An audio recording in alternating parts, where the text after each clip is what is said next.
You know what you really need to learn? How to treat a lady. Why would I have to learn how to treat a lady when I'm the prize? Because you're not the prize. Women run the world, just like Beyonce said. Conversations like these seem to happen all the time on the internet, and we can't seem to find out who's right and who's wrong. Are men supposed to be these dominant alpha males that work very hard to establish money so that they can have a bunch of women around them? Are females supposed to live by themselves? Do they not even need men? It seems like nobody has an answer, but God does. Welcome back to the Works of Wisdom, where we bridge the gap between Sunday school and seminary school. And today we're continuing part one of our series called Decoding Christianese. We're going to dive even further deeper into the image of God because man and woman was made in the image of God, and we need to talk about how the two relate. Join me on this journey. Let's get to it.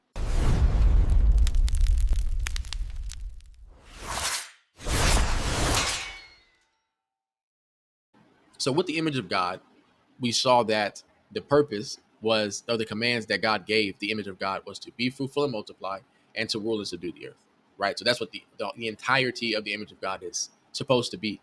But I said plus because we can see now that there are two versions of the image of God. There's the male version and the female version, and they both do help each other out with ruling and subduing the earth and being fruitful and multiplying. And it's not as black and white as you might think. So if we go to Genesis 2, we see that God created a garden for man, and God put Adam, just the man, in the garden by himself, right? And God told him, this is where God introduces the trees. He said, you can eat every tree in here, but you don't eat from the tree of the knowledge of good and evil, because when you do that, you're going to die. So you can eat from all those trees, but if you eat from that tree, you're going to die, right? After that, God says it's not good for man to be alone. So what do we do with that? Like, it's not good for man to be by themselves. So God says that he's going to make a helper comparable to him, a helper comparable to him, right? So he makes all of these animals. God makes all these animals. He parades them around Adam, and God's like, "What you think, Adam?" And Adam's like, "Nah, man. Like, I'll name them. Sure, these are birds, these are cows, these are horses, these are whatever, but none of them like relate to me." So God put Adam asleep. He took one of the ribs of Adam and he formed it into Eve, the woman. And so let's see specifically what he says when he forms the woman. Thank you guys for taking that break. So it says in Genesis 2:21, and the Lord God caused a deep sleep to fall on Adam, and he slept. And he took one of his ribs and closed up the flesh in its place. Then the rib which the Lord God had taken from the man, he made into a woman. And he brought her to the man, and Adam said, this is now bone of my bone and flesh of my flesh. She shall be called woman because she was taken out of man. Therefore, this is where the Bible provides a prescription. Therefore, a man shall leave his father and mother and be joined to his wife, and they shall become one flesh. And they were both naked, and the man and his wife were not ashamed. Now that we have a common point of reference, we can dig deeper into the text and we can extract or we can pull out some of the principles that we can apply to our lives. So, to take over the earth, you need three things primarily. The first thing you need is a symbol. A symbol is an image that represents everything that you believe. In America, we have the American flag. That is the symbol for America, the red, white, and blue, the stars and the stripes. Wherever you see that flag, it represents freedom, it represents opportunity, and it represents our will to fight for those things, our belief that we ought to fight over those things, right? For Christians, we have the cross, and the cross represents burden and sacrifice and salvation and freedom as well. Like, these are symbols that we need, and symbols mark everything you believe about a certain thing, right? So that's the first thing you need is symbols. You need something that encapsulates or that contains everything that you can put in it that you believe in, your belief system. You need a symbol for that. The second thing that you need is a territory. You need a physical place where that system takes, or where that symbol takes place.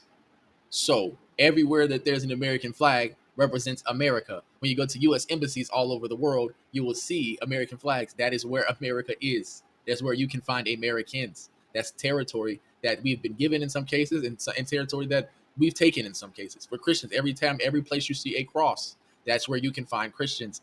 For other denominations and other faiths, you can see that as well. Like for other faiths, every time you see a crescent moon with a star, you can find Muslims. Every time you see the Star of David, you can find Jews. Every time you find I'm not familiar with all these other religions, but when you see lightning bolts, you'll associate that with Zeus potentially, like and the Greek gods, the Greek pantheon. So there's a lot of things that we have symbols, and those symbols take up territory. The last thing you need in order to truly have dominion is a way to expand. You need an evangelistic effort. You need an expansion plan, if you will. And so man is the symbol of God, as we can see, and man takes residence on the earth, and we need to be able to expand into the earth. That's what we need. This is the point in the video where we start to wrestle with a lot of stuff. So where I start to wrestle with, and I think what a lot of people that may not believe start to wrestle with, is just why would God not just create us perfectly so that we all get into heaven? Why would he not just create everything perfect from the beginning? And the question is rooted in this part of the video, in this scripture right here, where God says it's not good for man to be alone. And there's a tension there that we all struggle with. There's a tension there because the world that these people are talking about, where God just makes everybody obedient to him, it's not that. God says that's not good, because if you look at the relationship between Adam and God, Adam does exactly what God says, and only what God says. And imagine there being an entire world for you to explore, create, establish things, and you only do what God says. That's a dependence that even children don't have. That is a dependence almost of a slave. Like, that is a slave-like dependence, or a servant-like dependence, in that, like, I will only do what you tell me to do, and past that point, I won't do anything else. I won't explore. I won't enjoy. I won't do anything but sit here and wait for your next order. And we can tell that, like, men generally function like this. We have a natural inclination to function like this, and this is why military structures are what they are. I'm going to give you orders, and you're going to do exactly what I tell you, when I tell you to do it, how I tell you to do it, nothing more, nothing less. But we all know that we don't live our lives like we live in the military. We're not in God's military, if you will. We are God's creation. We are God's children. And men have a very straight line, direct communication, and we're lacking the ability to see certain things. Because of as I talked about the military structure, because of the way that men communicate and the way that men go about simple things, we would live in a society, or in a world, where there was practically no freedom and everything functioned exactly the way that God intended, which sounds great, except for the fact that God is creative. And in order to be creative, you can't just look at what things are, you have to look at what they mean. And men are really great at seeing things for what they are, but obviously they're not really good at telling what they mean. And that's where God was like, you know what? I'm going to give him a helper so that he can see what it means when I say that you are to rule and subdue the earth, and you are to be fruitful and multiply. You can see what I mean, the meaning behind what I said. It's more than just words. It's a lifestyle. It's more than just words. It's action. It's more than just words and actions, but it's your thoughts about it as well. God weighs the heart. That's what we keep hearing about. God looks at your internal desires when he gives you things. And as men, a lot of times we're not focused on that stuff. We're focused on what it means to, or what we need to do. I need to go to work, get a job, pay the bills, etc. But we don't really get to clock in on what certain things mean until women come in the mix, and that feminine aspect, that feminine role is made to show men what it means to be alive, and what it means to rule the earth, and what it means to be fruitful, and what it means to multiply. God is using woman as a means to do that for men.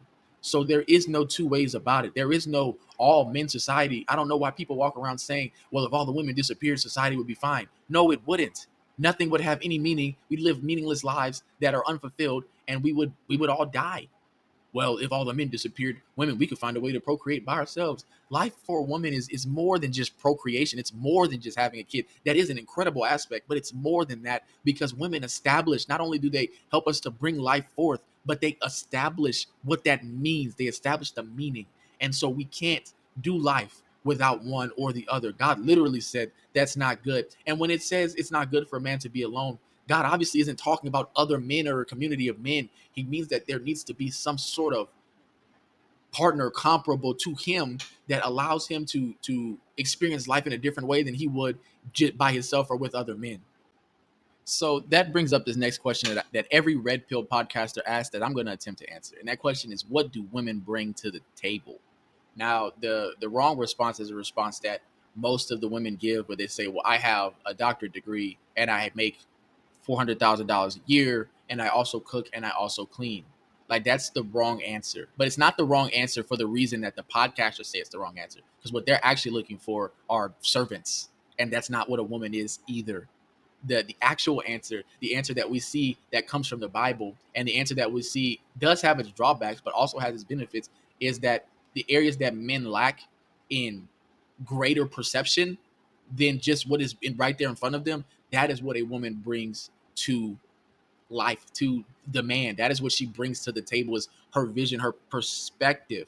Women are very perceptive in their perspective. I'm like perceptive, I'm messing with it. But women are very perceptive in that they can look at a situation, and off of almost muscle twitches, they can tell exactly how somebody's feeling, exactly what they're probably thinking. They can probably help those people out. They're able to empathize far greater than men. They're able to connect with each other. That comes from that empathy because of their perception.